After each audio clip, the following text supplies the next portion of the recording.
ಬಂಧುಗಳೇ, ಸದ್ಯ ನಾನೀಗ ನಮ್ಮ ಕನಕಪುರ ರಸ್ತೆ ಕಗ್ಗಲೀಪುರ ಕೆರೇರಿ ಮೇಲೆ ನಿಂತಿದ್ದೀನಿ. ಪದೇ ಪದೇ ಆಕ್ಸಿಡೆಂಟ್ ಆಗೋ ಸ್ಥಳದಲ್ಲಿ ಇದು ಬೇಕು ಬೇಕು ಅಂಥೇಳಿ ನ್ಯಾಷನಲ್ ಹೈವೇ ಅವರು ಹಾಗೆ NHAI ಅವರು ಬಿಟ್ಟಿರೋಂಥ ಸ್ಥಳದ ಬಳಿ ನಾನು ನಿಂತಿದ್ದೀನಿ ಅಂತ ಹೇಳಿದ್ರು ಕೂಡ ತಪ್ಪಾಗಲಾರ್ದು. ಬಂಧುಗಳೇ, ಎಲ್ರಿಗೂ ಮುಂಜಾನೆ ಶುಭಾಶಯಗಳು. ನೀವಿಲ್ಲಿ ನೋಡ್ತಾ ಇರ್ಬೋದು, ಕಳೆದ ಒಂದು 6-7 ತಿಂಗಳಿಂದ ಇದೇ ರೀತಿ ಒಂದು ಕಾರ್ ಆಕ್ಸಿಡೆಂಟ್ ಆಗಿತ್ತು. ಮೋಸ್ಟ್ಲಿ ಇರ್ತೀಗ ಅನ್ಕೋತೀನಿ. ಆ ಟೈಮಲ್ಲಿ ನಾನು ಬಲವಾಗಿ ವಾದ ಮಾಡಿದೆ. ನೀವೇನು NHAI ಅವರು ಮತ್ತು NHAI ಅವರು ಯಾಕೆ ಇಲ್ಲಿ ಬಲವಾದ ತಡೆಗೋಡೆನ ನಿರ್ಮಿಸ್ತಿಲ್ಲ ಅಂಥೇಳಿ.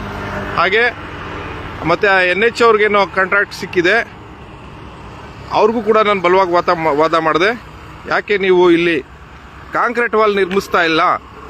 ಈ ಒಂದು ಬ್ಲಾಕ್ ಸ್ಪಾಟಲ್ಲಿ, ಈ ಒಂದು ಆಕ್ಸಿಡೆಂಟ್ ಆಗೋ ಸ್ಪಾಟಲ್ಲಿ ತಾವು ಏಕೆ ತಡೆಗೋಡೆ ಅಂದರೆ ರಿಟರ್ನಿಂಗ್ ವಾಲ್ ಟೈಪಲ್ಲಿ ಗೋಡೆನ ನಿರ್ಮಿಸ್ತಾ ಇಲ್ಲ ಅಂಥೇಳಿ.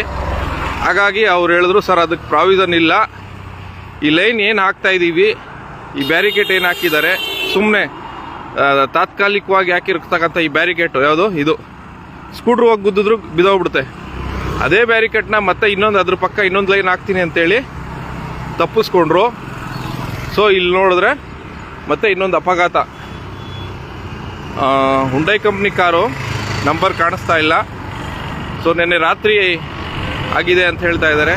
ಅಂದರೆ ನಿನ್ನೆ ಅಂದರೆ 29 ರಾತ್ರಿ 29ನೇ ತಾರೀಕು ರಾತ್ರಿ ಆಗಿರ್ತಕ್ಕಂಥ ಅಪಘಾತ. ಸೊ ಇದು ಬ್ಲಾಕ್ ಸ್ಪಾಟು ಕಗ್ಗಲೀಪುರ ಕೆರೇರಿ ಮೇಲೆ. ನಾನು NHAI ಅವ್ರಿಗೆ ಮತ್ತು NHAI ಅವ್ರಿಗೆ ಏನು ಹೇಳ್ತಾ ಇದ್ದೀನಿ, ತಮಗೆ ಅಷ್ಟೊಂದು ಈ ಒಂದು ಸ್ಪಾಟ್ ಮೇಲೆ ಪ್ರೀತಿ ಇದ್ದರೆ, ಅಷ್ಟೊಂದು ಈ ಸ್ಪಾಟ್ ಮೇಲೆ ಕನಿಕರ ಇದ್ದರೆ, ತಾವೇ ಬಂದು ಈ ಥರ ಯಾರನ್ನ ತಮ್ಮವ್ರಿಗೆ ಸಂಬಂಧಪಟ್ಟವ್ರಿಗೆ ತಂದು ಅಪಘಾತ ಮಾಡ್ಕೊಳ್ಳಿ. ಅಲ್ಲ, ಅದನ್ನ ಸಂಬಂಧಪಟ್ಟಂಗೆ ಬೇರೆ ಏನು ಮಾಡ್ತೀರಾ ನೋಡಿ. ಆದರೆ ಸಾರ್ವಜನಿಕರಿಗೆ ತೊಂದರೆ ಕೊಡುವಂಥ ಕೆಲಸ ಮಾಡಬಾರ್ದು, ಮಾಡಿಕೊಡು ಅಂತ ಹೇಳ್ತಾ ಇದ್ದೀನಿ.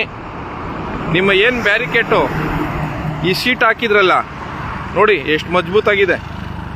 ಈ ಸೀಟ್ ಹಾಕಿದ್ರಲ್ಲ, ಈ ಸೀಟ್ ಎಷ್ಟು ಮಜಬೂತಾಗಿದೆ ಅಂದರೆ ಸುಮ್ಮನೆ ಒಂದೇ ಒಂದು ಇದಕ್ಕೆ ಹೋಗಿ ಅಷ್ಟು ದೂರ ಕಾರ್ ಬಿದ್ದಿದೆ. ಸೊ ಇವೆಲ್ಲ ತಾತ್ಕಾಲಿಕವಾಗಿ ಹಾಕಿರೋಂಥದ್ದು. ಕೂಡಲೇ ಇವರು ಪ್ರಕಾಶ್ ಅವರೇ, NHAI ಏನು ನಿಮ್ಗೆ ಟೆಂಡರ್ ಆಗಿತ್ತು ಅವ್ರಿಗೆ ನೇರವಾಗಿ ಟಾರ್ಗೆಟ್ ಮಾಡ್ತಾ ಇದ್ದೀನಿ. ಪ್ರಕಾಶ್ ಅವರು ಎಲ್ಲೋ ಕಾಣೆ ಆಗೋದ್ರಿ, ಫೋನು ಕೂಡ ತೆಗಿತಾ ಇಲ್ಲ. ಡಬಲ್ ಬ್ಯಾರಿಕೇಡ್ ಹಾಕ್ಕೊಡ್ತೀನಿ ಅಂತ ಹೇಳಿದವರು ಫೋನು ಕೂಡ ತೆಗಿತಾ ಇಲ್ಲ, ಇಲ್ಲಿ ಸೇಫ್ಟಿ ಕೂಡ ಮಾಡಲಿಲ್ಲ. ನಿಮ್ಮ ಕಡೆಯಿಂದನೇ ಈ ಅಪಘಾತ ಆಗಿರೋದು ಅಂತ ಹೇಳ್ತಾ ಇದ್ದೀನಿ. ಈ ಸ್ಪಾಟಲ್ಲಿ ಡಬಲ್ ಬ್ಯಾರಿಕೇಡ್ ಹಾಕ್ತೀನಿ ಅಂತ ಹೇಳಿದ್ರಿ. ಸ್ಪೀಡಾಗಿ ಬಂದಿದೆ ಕಾರ್, ಇಲ್ಲ ಅಂತ ಹೇಳ್ತಾ ಇಲ್ಲ. ಆದರೂ ಕೂಡ ಸ್ವಲ್ಪ ಮಟ್ಟಿಗೆ ಅನಾಹುತ ಆಗ್ತಾಯಿತ್ತು, ಸ್ವಲ್ಪ ಮಟ್ಟಿಗೆ ಕಾರ್ ಡ್ಯಾಮೇಜ್ ಆಗ್ತಾಯಿತ್ತು. ಆದರೆ ಇಷ್ಟು ಈ ಮಟ್ಟಕ್ಕೆ ಆಗ್ತಾ ಇರಲಿಲ್ಲ. ಮತ್ತು ದಯವಿಟ್ಟು ಪ್ರಯಾಣಿಕರು ಮತ್ತು ವಾಹನ ಚಾಲಕರು, ಪ್ರಯಾಣಿಕರಲ್ಲ ವಾಹನ ಚಾಲಕರು, ಈ ನಮ್ಮ ಈ ಸ್ಟ್ರೆಚ್ಚಲ್ಲಿ ಅಂದಾಜು ಸೋಮನಹಳ್ಳಿ ಟೋಲಿಂದ ಹಿಡಿದು ಸಾಲುಣಸೆ ಹೋಗೋವರೆಗೂ ತುಂಬ ನಿಧಾನವಾಗಿ ಹೋಗಬೇಕು. ಇದು ಇನ್ನೂ 4 ಲೈನ್ ಕಂಪ್ಲೀಟ್ ಆಗಿಲ್ಲ, ಬೈಪಾಸ್ ಕಂಪ್ಲೀಟ್ ಆಗಿಲ್ಲ. ಹಾಗಾಗಿ ತುಂಬ ವಾಹನ ದಟ್ಟಣೆ ಇರ್ತದೆ, ತುಂಬ ಟರ್ನಿಂಗ್ಗಳಿದೆ. ಮತ್ತು ನೆನ್ನೆ ರಾತ್ರಿ ತುಂಬ ಸ್ಥಳೀಯರು ಇಲ್ಲಿ ಓಡಾಡ್ತಾ ಇರ್ತಾರೆ. ಸೊ ದಯವಿಟ್ಟು ವಾಹನ ಸವಾರರು ಈ ಒಂದು 4-4.5 ಕಿಲೋಮೀಟ್ರ್ ತುಂಬ ನಿಧಾನಗತಿಯಲ್ಲಿ ಸಾಗಬೇಕು. ಯಾವಾಗ ಏನಾಗ್ತಾ ಇದೆ ಅಂತ ಹೇಳೋಕ್ಕಾಗ್ತಾ ಇಲ್ಲ. ಆಕ್ಸಿಡೆಂಟಲ್ಲೂ ಕೂಡ ಇದು ಬ್ಲಾಕ್ ಸ್ಪಾಟ್ ಆಗೋಗಿದೆ.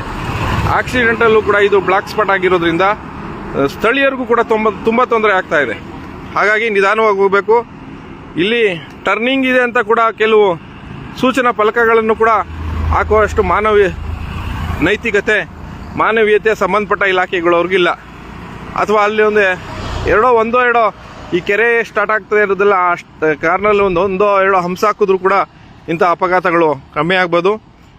ಇವರು ಕೂಡ ಯಾವ ರೀತಿ ಬಂದಿದ್ದಾರೆ ಅಂತ ಗೊತ್ತಿಲ್ಲ. ಮತ್ತು NHAI ಅವರು ಇನ್ನೂ ಕೂಡ ಬೈಪಾಸ್ ರೆಡಿ ಮಾಡಿ ಸಾರ್ವಜನಿಕರಿಗೆ, ವಾಹನ ಸವಾರರಿಗೆ ಅನುಕೂಲ ಮಾಡ್ಕೊಳ್ಳೋ ರೀತಿ ಕಾಣಿಸ್ತಾ ಇಲ್ಲ. ಕಗ್ಗಲೀಪುರ ಬೈಪಾಸು ಅವರು ರೆಡಿ ಮಾಡೋಕ್ಕೆ ತಯಾರಾಗಿಲ್ಲ. ಮೊನ್ನೆ ಕೂಡ DC ಅವ್ರ ಮೀಟಿಂಗಲ್ಲಿ ಅವ್ರು ಮಾತಾಡಿದಾಗ ಗಡುವು ಕೊಡಿ, ಗಗಲಿಪುರ ಬೈಪಾಸ್ ಕಂಪ್ಲೀಟ್ ಮಾಡೋಕ್ಕೆ ಎಷ್ಟು ಗಡುವು ಬೇಕು ಹೇಳಿ ಅಂತ ಹೇಳಿದಾಗ ಸೊ ಅವರು ಅದಕ್ಕೆ ಉತ್ತರನೇ ಇಲ್ಲ. ಸೊ ಹಾಗಾಗಿ ಆದಷ್ಟು ಬೇಗ ಬೈಪಾಸ್ ಕಂಪ್ಲೀಟ್ ಆಗಬೇಕು. ಈ ಒಂದು ಬ್ಲಾಕ್ ಸ್ಪಾಟಲ್ಲಿ ಬಲವಾದ ತಡೆಗೋಡೆ ನಿರ್ಮಾಣ ಆಗಬೇಕು.